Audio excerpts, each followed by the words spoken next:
So first thing, like kind of what you start with a lot of times, Overkill, you're looking for somewhere you can find some overlap. So like this 12 here is a really easy example.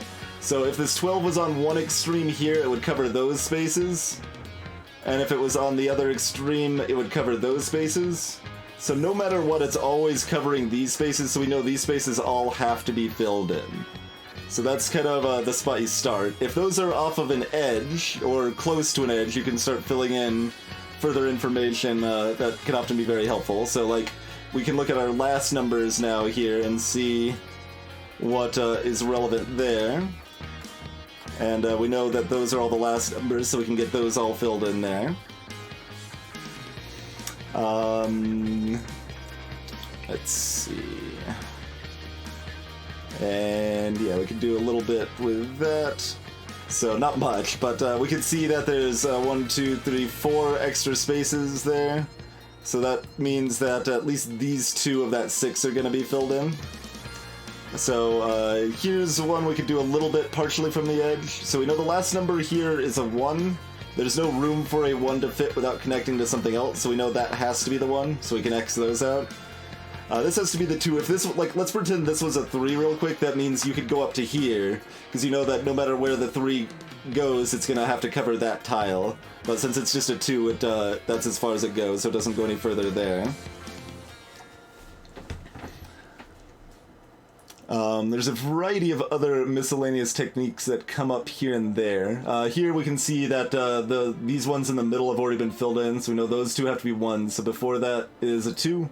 After that there's only room for a 3, so those all fit in like so. Now, yeah, here's a good spot where we can do the near edge example I was talking about. So like here, the 3, whether it's here or here, those are the only 2 places that 3 can be, so it's always going to cover that spot. So we can fill that one in. The 6 here is going to go over to here, same basic idea there. Nothing changes with this 2, and we can't make further assumptions, because this 1 here could be here, or it could be like somewhere else over here. So nothing further to assume with that. Once again, we've got a 1 here, so we can X those out. There's a lot of back and forth in Picross puzzles a lot of times, where you do a little bit horizontally, then vertically, and kind of information shifts back and forth. See, like now we've got this 3 here because of those X's. Another useful thing is to pare down information as you start extending it. So like, we now know that this spot here can't be part of the 12, because it can't extend more than 2 spaces. This is already covering 10 spaces, so it can't actually extend out to here. And another method you could use to get that same piece of information, we can look at this 3 here. There's not enough room for that 3 to fit at the end here, so we can X that out based on that too. So either of those methods would work to get you that information. Let's see. Okay, we can look at this column here. So we know that's the 3, of course.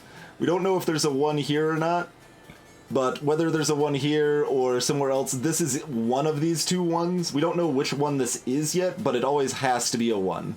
There's not enough room for it to be anything else. So the other one could be here, so we don't know if this is a 1 or a 2 yet. Like, it could be that a 1 and the 2 could be up here, for example. So all of that's possible, but we know enough to X out around that anyway. So you can kind of eke out little bits of information here and there along those lines. And once again, we know those 3 of that 6 have to be. Now here, we've only got 1 number left in this row. So that number is the 2, so we can X out anything that wouldn't be part of that 2. So that one's either here or here, but that's the only places it can be, so we get a bunch of free X's out of that. Here we can see that this row only involves 1s, so that means that just has to be a 1, so we can X around it no matter what. But we can't do much with this right now, because the 2 could be here, or this could be part of the 2, like there's lots of ways that one can still be, so we don't know how that's gonna look yet. Can't do more on that front.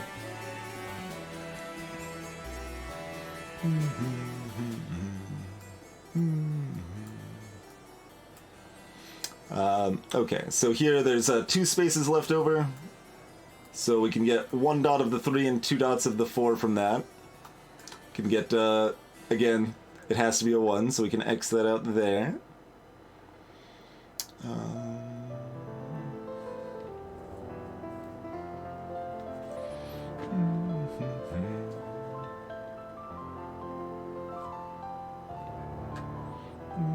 we can get a little bit of the 5 too, I guess, yeah. Okay.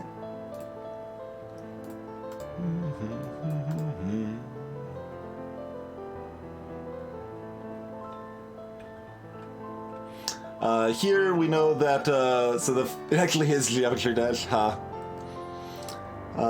So there's no room for that 3 to fit, because that has to be the first number, so that means this here has to be the 3, so we can go ahead and fill that and X that out. I'm glad you're finding him useful, Overkill Rabbit. Always try to be, or I endeavor to be good at explaining things when we're playing them on stream, generally. We can go into autopilot a little bit more once we've got a groove on and people aren't asking questions, but I'm always happy to answer questions here. Here's another example of kind of the building off of the edge here. So we see this one here is a 2, but there's not enough room for the 2 here, so we can actually add an X here. So we can get one X there because the 2 is either going to be here or here. There's not enough room to fit the 2 before that one, so this has to be the 2. And that X then means there's not enough room for the 5 to fit there, so that has to be the 5. Now there's not enough room for the 1 to be anywhere else, so that has to be the 1. So a lot of times you can build lots of pieces together like that. Hey, Rizant. Welcome to the stream.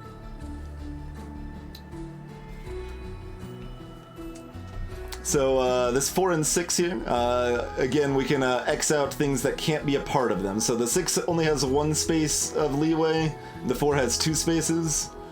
So those 2 can't be a part of anything. We can also look at our edge here and build up from that as well, with the last numbers here. I should actually explain the very basics if anyone ever missed that, but the basic idea, it's probably clear at this point, but the rows and columns indicate how many cells in those rows and columns are filled. So like this row here means that there's a group of 1, then a group of 2, then a group of 1, and there's 1 or more X's, like empty squares in between them. So you just kind of use that information to go back and forth and logic out the whole puzzle. Once again, using the bottom edge stuff there. And theoretically, by the end of it, we should have a picture of some sort that, of something. Could be anything. But the version we're playing right now, Picross Touch, is a free one on Steam that is kind of donation supported with a bunch of custom workshop levels. So that's an easy option to go for if you want to try out Picross for free. There's a variety of other paid implementations as well. I haven't played a huge number of them, but the favorite of the ones I've played so far was called Pepper's Puzzles. It has like the best UI of any of them, which is only a slight difference, but just little nice quality of life things that make it a little bit smoother to play. And its puzzles tended to be fairly well designed and had some good humor behind them. So that's the one I recommend the most. Okay, here we can see this 2 doesn't fit, and then we can chain that over here. Those won't fit that 2. And once again, you just kind of go back and forth a lot of times. And it's not too uncommon in puzzles you end up with like a little bit of a zigzag like that very specifically goes back and forth for a while. And of course, once you already have all the information in a row or column, you can X all that out.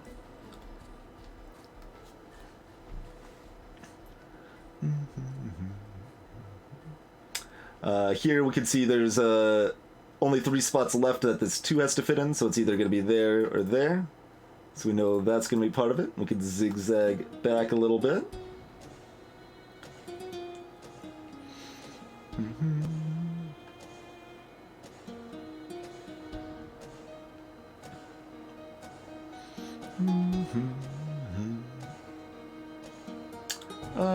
Let's see.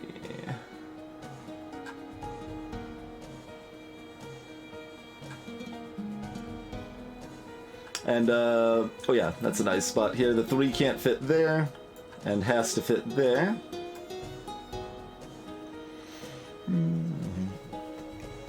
This column, we know there's only 2 groups left. There's the 3 and the 1, so we know that's the 1, that's the 3, and we can deal with them accordingly.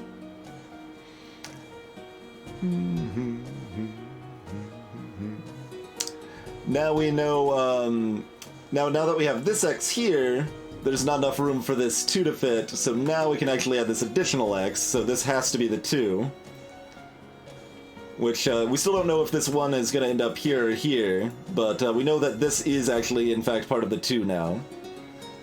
So you just kind of gradually narrow things down along those lines. 2 can't fit there, 3 can't fit there.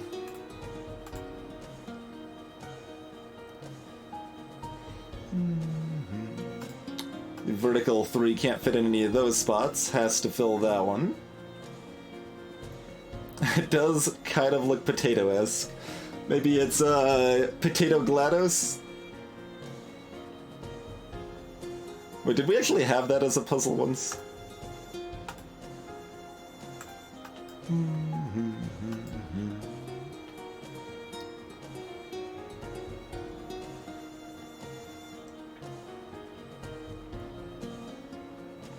Sideways crocodile. Yeah, I see it. I see it. Okay, so we see the 1 here, and there's a 2 before it, so the only place that 2 can fit is right there. Yeah, definitely, Squirrel.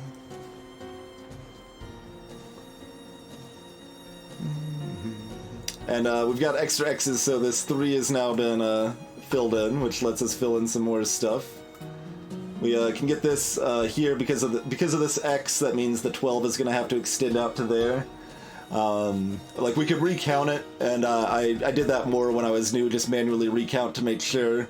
But I've gotten used to kind of some of the basic patterns enough I can do those pretty quick now. So that 1 did end up being down here.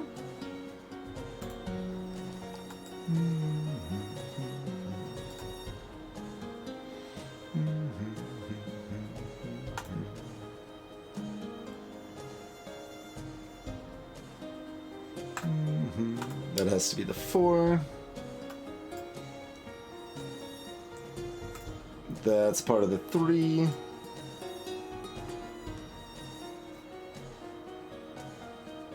Let's see, this has to be the 1 in this, because while there is room for the 1, you can look at the next. There's now not room for the 2. Like this, that would be connected, that's a 3, that's no good. So this has to be the 1, and the 2 has to be somewhere in between.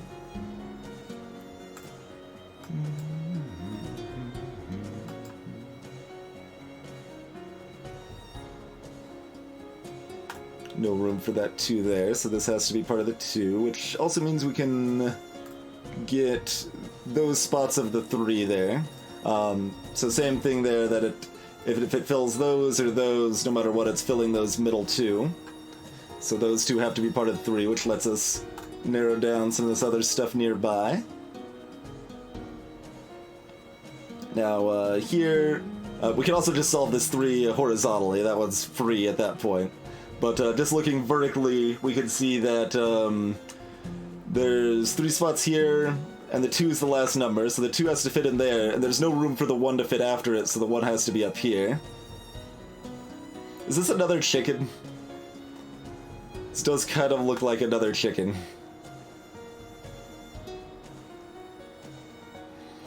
Both of these have to be part of this 3 now that we've gotten so many more X's filled in. And same logic here, that this one actually matters, because this one's not free.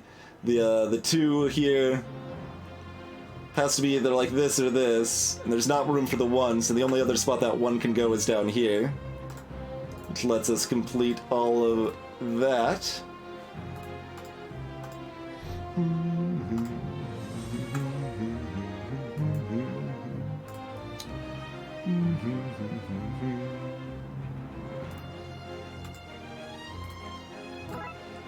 And we've got another chicken. Struck by a cluck.